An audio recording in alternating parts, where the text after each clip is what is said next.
Hello everyone. ఏమాత్రం miss అవ్వకూడని recent OTT movies గురించి మనం ఈ వీడియోలో డిస్కషన్ చేసుకుందాం. ఫస్ట్ వన్ వచ్చేసి ఎస్ సరస్వతి, ఒక సైకలాజికల్ క్రైమ్ థ్రిల్లర్. ఈ మూవీ మెయిన్గా ఒక తల్లి తన కూతురి కోసం చేసే పోరాటం చుట్టూ తిరుగుతుంది. మెయిన్ స్టోరీలోకి వెళ్తే ఒక సిటీలో నర్స్గా పనిచేసే లక్ష్మి ఒక సామాన్యమైన మహిళ. అయితే తన కూతురు సడన్గా కనిపించకుండా పోవడంతో లక్ష్మి లైఫ్ టర్న్ అవుతుంది. పోలీసులు మరియు గవర్నమెంట్ నుండి సపోర్ట్ అందకపోవడంతో తనే కూతురిని వెతకడానికి రంగంలోకి దిగుతుంది. అప్పుడు ఆమెకు ఎదురైన అడ్డంకులు ఏమిటి, అసలు ఆమె కూతురు ఎందుకు మాయమైంది, ఈ జర్నీలో ఆమె ఎదుర్కొన్న మానసిక సంఘర్షణ ఏంటిది అనేది మిగిలిన స్టోరీ. అయితే ఈ మూవీ ప్రైమ్ వీడియోలో అందుబాటులో ఉంది.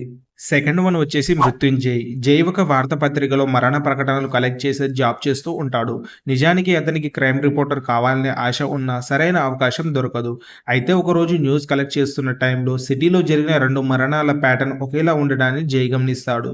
పోలీసులు వీటిని సాధారణ ప్రమాదాలుగా భావించి కేసు క్లోజ్ చేసిన జైకి మాత్రం ఇవి పక్కా ప్లాన్ ప్రకారం జరిగిన హత్యలనే డౌట్ వస్తుంది. అలా చనిపోయిన ఒకరి కూతురైన అంజలిని చూసినప్పుడు జైకి తన చిన్ననాటి చేదు జ్ఞాపకాలు గుర్తుకొస్తాయి. ఆ చిన్నారికి న్యాయం చేయాలని జై తనే పర్సనల్గా ఇన్వెస్టిగేషన్ స్టార్ట్ చేస్తాడు. అలా ఇన్వెస్టిగేషన్లో జైకి నిజాలు తెలుస్తాయి. మరోవైపు ఆ కిల్లర్ తనను ఎవరు ట్రాక్ చేస్తున్నారని గుర్తించి జైని చంపడానికి ట్రై చేస్తాడు.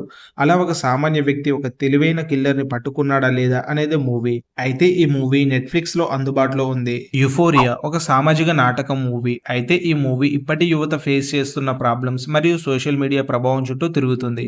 కొన్ని సంవత్సరాల క్రితం తెలుగు రాష్ట్రాల్లో సంచలనం సృష్టించిన జూబ్లీ హిల్స్ పబ్ కేసు నుండి స్ఫూర్తి పొంది ఈ స్టోరీని క్రియేట్ చేశారు.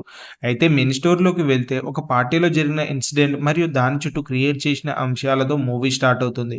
ఇది టీనేజ్ లైఫ్లోని డార్క్ సైడ్ని, అలాగే లైంగిక వేధింపులను, అలాగే వాటి వల్ల కలిగే ప్రాబ్లమ్స్ని చూపిస్తుంది. అయితే ఫస్ట్ హాఫ్లో యూత్ పాప్ కల్చర్, అలాగే వాళ్ళ బిహేవియర్, సోషల్ మీడియా వ్యామోహం చూస్తాం. సెకండ్ హాఫ్లో ఇన్వెస్టిగేషన్, నిందితుల మనస్తత్వం, అలాగే బాధితులకు న్యాయం జరిగిందా లేదా అనే విధంగా ఉంటుంది. క్లైమాక్స్ మాత్రం ఎమోషనల్గా ఉంటుంది. ఈ మూవీ వచ్చేసి ఈటీవీలో స్ట్రీమింగ్ అవుతుంది.